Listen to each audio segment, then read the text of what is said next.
Live on WFLA Now. Feel good and live your best life with Bloom Health Club. Here's Gayle Guyardo.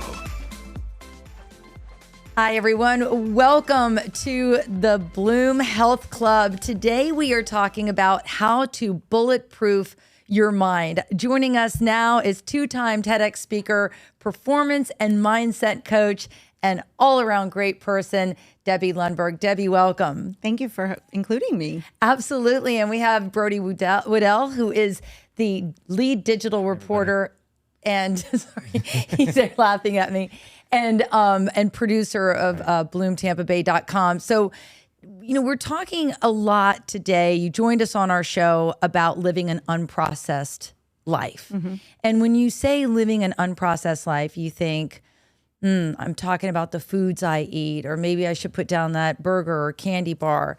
But it starts really in our mind. And this is what you do. This is how you coach and help people. It's true, Gayle. In our minds, it can be our best friend or our worst enemy, as I often say to clients and friends and myself, that when sometimes we're thinking about the don'ts in our life, let yourself do is another aspect of it. And in this bulletproof living, if you're able to say, I'm strong, I'm confident, I'm not competing with someone else, I'm only competing to be my best me, you're bulletproof only against external things and not a negative thought that you have or a competitive way that doesn't serve you well. Yeah, and Brody actually wrote a great article that was on BloomTampaBay.com and about building self-esteem and building confidence. And a lot of what the experts say, and Brody, you can jump in on this, is it does start with the negative chatter in our heads. And I'm so guilty of this. I can go down a slippery slope beating myself up regularly. Yeah. Mm-hmm. Yeah, it seems like it's almost like our default programming is to be more critical of ourselves rather than like sort of loving and supportive of our own self. Mm-hmm. And some people believe that that's such a great trait because look at me, I'm pushing myself. Exactly. But if you're pushing yourself down a dark hole, like you said, Gayle, that's not a good push. You want to pull yourself through situations by remembering what you've accomplished and knowing what you can do that's even more, that yes, is going to stretch you, but is also going to stretch your growth. That's what makes it exciting and a little bit scary, but it shouldn't be scary and worrisome because you're afraid you're going to fail all the time. Exactly. So talk to me about presenting powerfully, which is how you coach people in life. How does that work? Well, thanks for asking. It's all tailored because everybody who comes to me, and I feel very grateful for this throughout this country and others, comes because they're already successful in certain ways. They have a belief in themselves, but some aspect is holding them back. 75% of people in the world, the Wall Street Journal reported, fear public speaking. And so I like to say that how you present is how you are remembered. So whether it's in an email or a text or on Bloom or here in the health club, it's how people will recognize us. It's how they'll perceive us. So the coaching is tailored to say, where are you now and where do you want to be? And what's realistic that you're willing to do? Because I can give tips and tools, but if somebody doesn't put them in place, I certainly don't want them to feel like a failure. I also don't want them to have too low of a bar. I want them to see their potential and then reach it because of them, not me. Yeah, and a lot of this is mindset, because you say a lot of people like to blame their circumstances for, poor choices, whether it's how they eat, their exercise program, their relationships, regardless of what that is. But you say with some pre-planning, you can avoid a lot of these life pitfalls. Yes. So for example, I could say, oh my gosh, Brody, Gayle, I can't believe I'm here. I was born in Flint, Michigan, and I'm only 5'2", and it's hard to believe that I can take up space on a stage. Or I could say to you, wow, what a great experience coming from Flint, Michigan, and having this opportunity to see the world with what I do and being a small person who gets to make a big impact. I'm so grateful. So it's the same exact circumstances, and it depends on how I position them. Yeah, it's a lot about the lens that you look through. Brody, do you have some questions for Debbie? So you said something about planning ahead and setting goals. What advice can you give to our viewers on setting these realistic and achievable goals? Well, look, one of the things for goals is have them. Yeah, Number just in one, general, yeah. because if we're just wandering through life, we don't feel like a success or a failure. We don't feel the impact. So let's set goals and set them incrementally and have something larger, but definitely have celebration points that you know you're going to achieve. Because when you do that, you're able to say, I'm making this progress. Too many people set out that, oh, I'm going to write a book. And until they're going to have that book launch, they don't feel like they have anything to succeed. So get 10 people together who are going to read the first 3 chapters and give you feedback, and don't be defensive. Take the feedback as the gift and celebrate that, and then say, now I'm going to go on to the next few chapters. So the goal aspect is, goals are great, but they're only goals until you apply action. And I like to call them achievable results. When you take a goal, you apply action, it's an achievable result, and it's intentional. So be really intentional. Skip the less and the more. You know, people say, I'd like to eat fewer sweets. So you ate 10 Twinkies yesterday and 7 today, and you're like, look at me, I ate fewer sweets. Yeah. That's not really a win. So if the goal is to learn what works for your body and to stay within a certain range of exercise and calories and things, then that's a goal that's measurable. And so it's the measurability. People like to ask about accountability. I also like to say, get an agreement with yourself. It's wonderful to have somebody you're accountable to, but if you have an agreement with yourself, that's the most important agreement. And don't break that.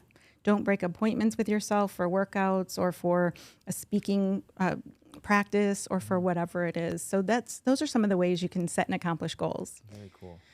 I wanted to double back to, talking about not just negative thoughts, but, beating yourself down for bad experiences or bad things that happened to you in history, because I feel just in like talking to friends or knowing people, sometimes that really can paralyze you from moving forward. Because you spend so much time worrying about mistakes that you've made in the past. So you say seeing mistakes and things that have happened to you, not so great in your history, seeing those through the right lens can also be beneficial. It's true that misstep, misfortune, mistake, tend to call everything a mistake, but sometimes it's a simple misstep or it's a misfortune. And so let's first label them very realistically. If everything is a problem, then we're only looking for solutions. But if we have an issue or a challenge, it's different. So number one, even our language with how we call something to our friend. If I call you, Gayle, and say, oh my gosh, I have the biggest problem, and it's really because I didn't pick up my shoes on time at the shop before they fixed them, and I have to wear a different pair of shoes, that's not really a problem. But if you buy into it and say, oh my gosh, that's terrible. But if you say, you know what, you have that other pair that look great, and you know how wonderful it is that you have this opportunity to choose. And so it can feel a little bit Pollyanna, but the reality is when you have a choice, you have options. And so that mistake or misstep, once you label that for what it is, then say, what am I going to learn from this? Once you decide what you can learn from it, be not tempted to blame anyone else because other people may have been involved, but you say, you know what, I chose to be around them. What am I going to do differently? And once you do that, you say, okay, now I'm prepared. I can't remove it from my life.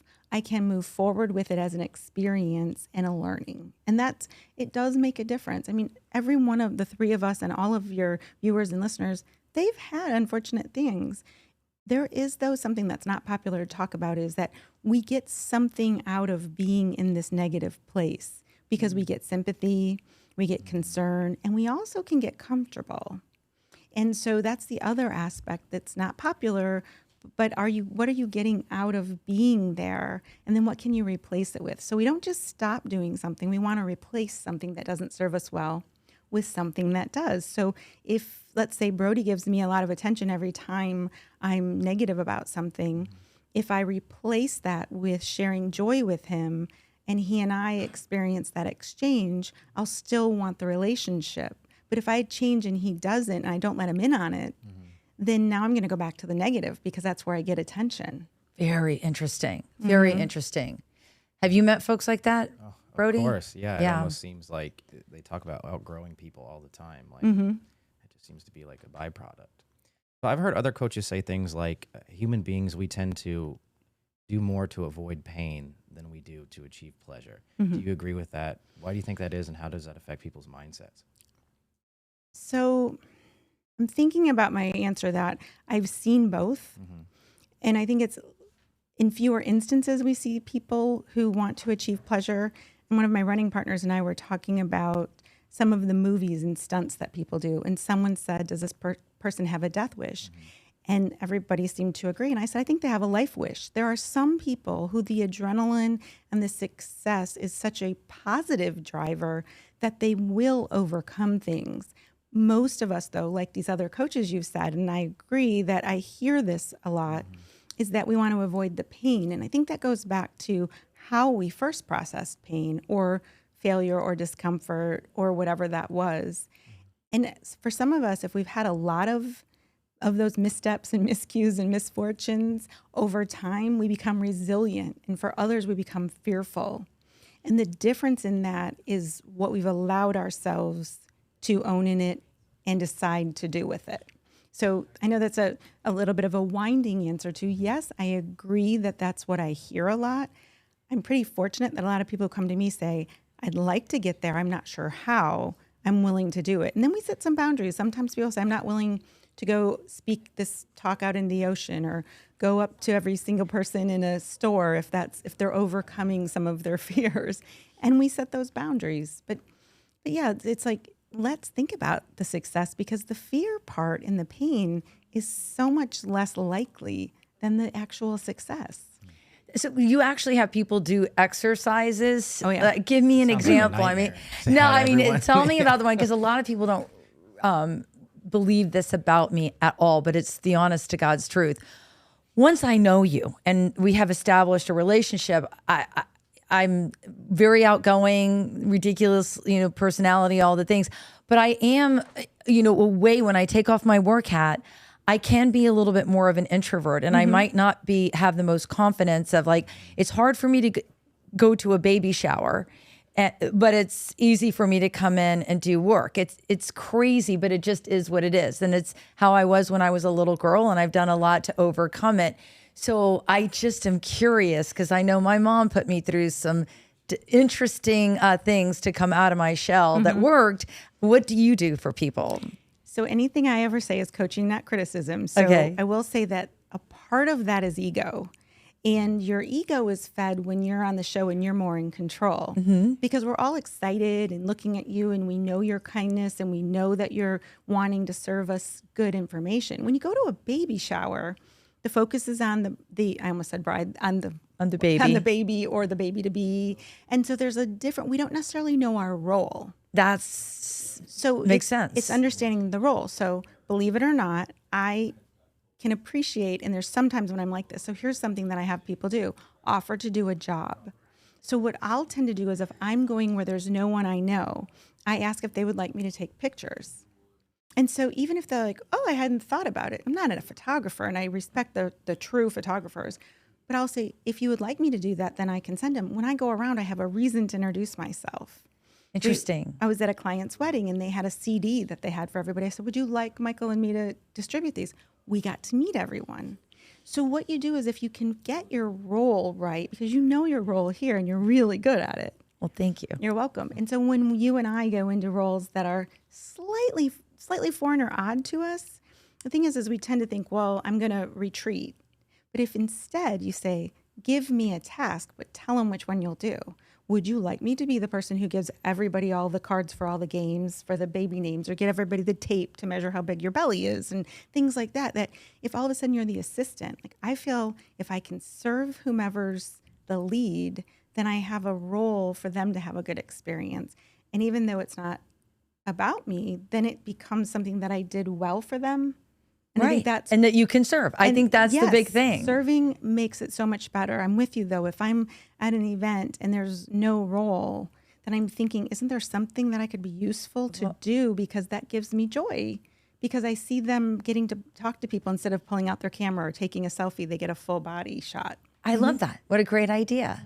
Yeah, that's very cool. I guess I just tend to flourish when I go into situations like that. So I'm like the total opposite. Really? Yeah. We'd be getting you the Yeah. measuring tape, Right, the baby exactly. shower. I was just like, all right, I'll just eat the cake. It's fine. Let me see. I have another good question for you. I lost it here. So, in the moment, decision making can be challenging, especially in stressful situations. How can we train ourselves to make conscious and beneficial choices during these times? So first realize it is a choice, and doing nothing is an absolute option. So I remember in my MBA program that's when I finally learned that doing nothing is an acceptable choice. So choosing not to, though, is not, well, I had no say. It was, I chose to do nothing. So first, if you say to somebody, let's say the three of us are talking and it's for some reason stressful. I can't imagine that it would be here, but let's just say something happens. And so instead of saying, oh my gosh, what are we going to do? Say right now, what's possible? And then say, what am I really good at? And take ownership. So I'm really good in high stress situations. I used to skydive a lot, hang glide. I've had a lot of situations like that. What I realize is if you ever have the building on fire, I'm great there. So know that. But if you're not, then think, okay, am I going to breathe? Who is the best? But get one person who's likely going to take charge. But say you're by yourself and it's simply a stressful situation in your family or your work life. So first say, okay, do I want to take action? Number one. Number two, what are 3 or 4 options? Americans, if it gets to 5, we feel overwhelmed. And if we're only presented with do this or nothing, then we start to feel like it's too broad. So then narrow it down and then decide, if I do this, what will be the likely outcome versus the next? So while that might seem like a lot, you can do it in about 30 seconds. So let's say Gayle says, Debbie, do you want to go right now to an all-expense paid trip to Des Moines? And I think, I would like to go with you somewhere. And then I go, do I want to go to Des Moines? And then I'm like, if I go to Des Moines, what will happen if I go there? What will I miss out on? And if I go, what will we gain? And so you quickly start to weigh that. And the pros and cons, while it may seem really old and very, very much in people's purview, the experience works. So you go through that and then you make your decision and then don't second guess it. And say, I'm fully committed to this because I believe in myself. And then move forward. I love that. I love that. This is something, Brody, that I often bring up every time I'm around Debbie, because it's one of the few things that you hear about often, and I think we need to hear a lot more of it. And that's when Debbie coaches people about the power of kindness, and not in just like a meme kind of way or something that's trite. Like, I feel like oftentimes I've thought of our conversations in the past when you've been a contributor on Bloom, and the kindness really resonates with me because it really can shift your entire mood, your entire life. And it's something that you can put as a practical, actionable step into action at any time. Yes. So thank you, because kindness, I don't like confetti kindness and I don't like popcorn positivity, because sometimes people are like, oh, you've just got to be doing things that are great and put a smile on your face. Well, sometimes I don't want to smile, and that's okay if I'm going to own that, whatever I'm processing. So the kindness aspect, I like to remind everybody that if you do a kind act, that is so that somebody will engage with you in some form or fashion, that's not really kindness, that's business. Mm-hmm. And if you take part in a kind act, but it's all about letting people know you did it, that's less kindness and it's more showmanship.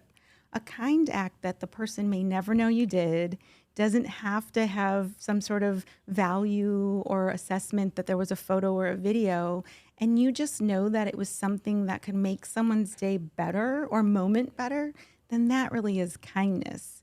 And so I'm passionate about the idea that, sure, if you want to buy everybody something and you want to post about it, I'm not knocking that. But what I'm saying is it still happened if you didn't make everybody else know. But what happens is, isn't that enough in your heart that you believe that that person, any person, has value, and therefore you wanted to do something for them? It could be as simple as holding the door when you're like, really, you're probably about 12 steps farther out, or they don't pick up the pace, or, all these things that we hear people complain about. Mm-hmm. But you think, except maybe they aren't able to.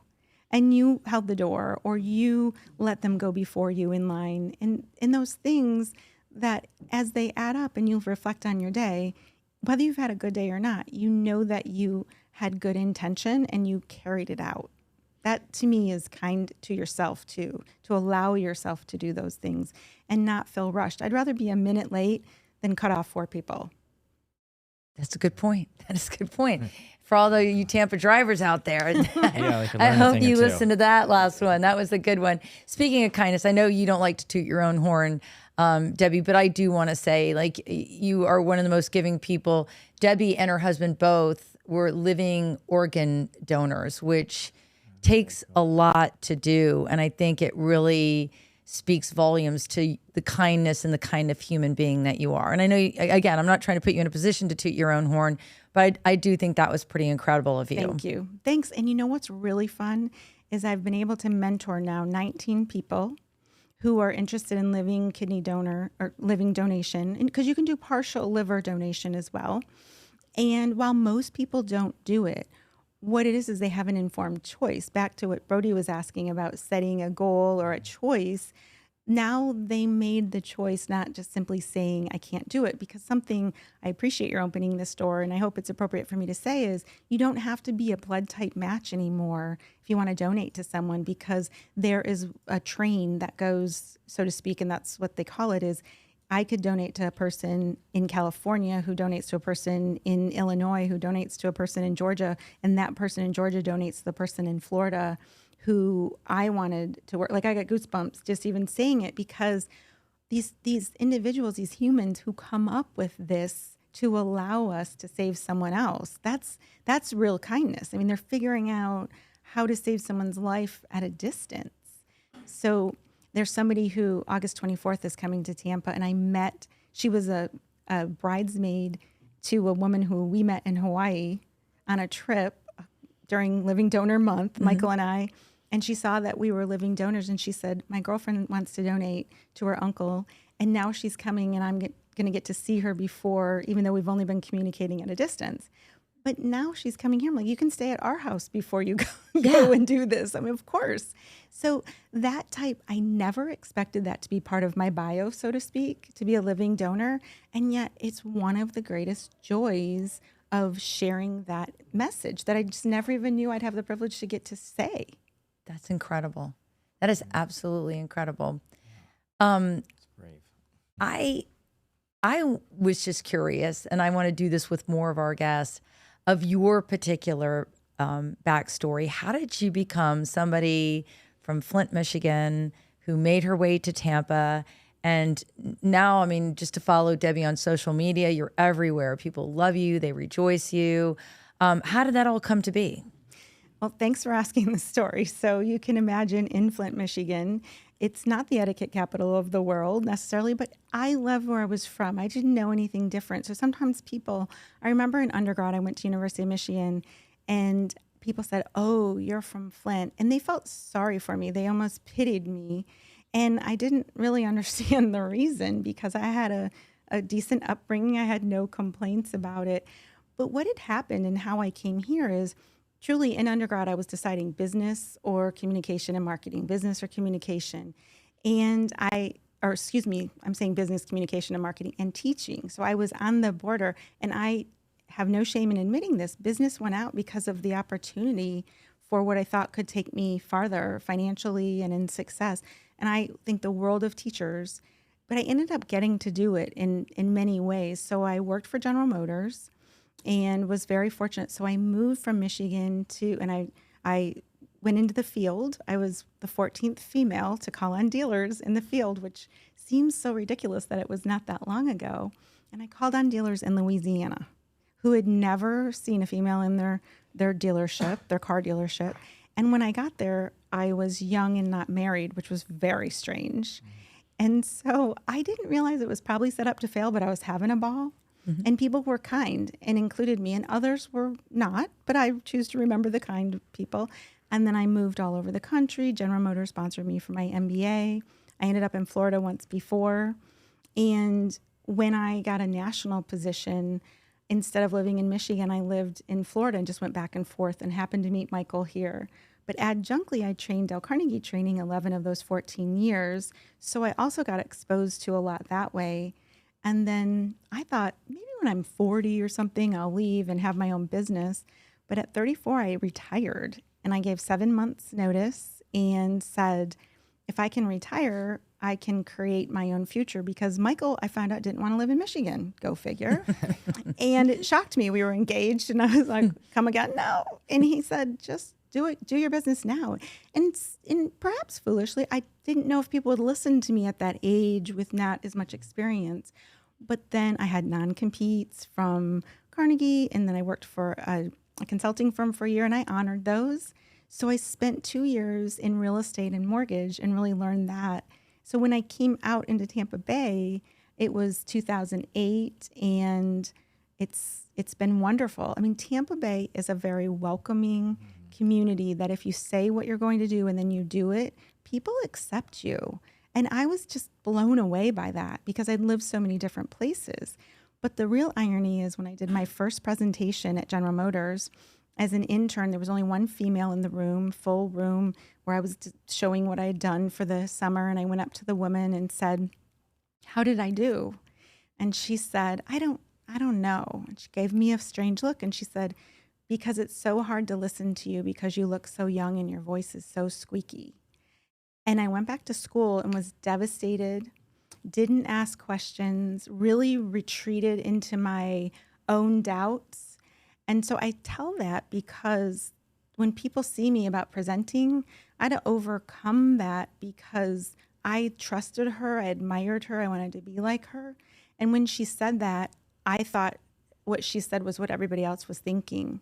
And so Dr. Vincent Price, who's now the president of Duke, he allowed me to take a class that I wasn't technically qualified for. He let me audit it, and then he let me join it, where I had to speak every Tuesday and Thursday to get over what I'd allowed to be created by that message. So that I share that because it's my experience, but I also share it because I can't change it. So back to what we talked about at the beginning of the show, I can't change that, but what I decided to do was create a different circumstance and make sure the people who I admired, trusted, and respected really had my best interest at heart, because that was criticism. And I'm okay with feedback, but when somebody simply criticizes you, it doesn't give you anywhere to go but down.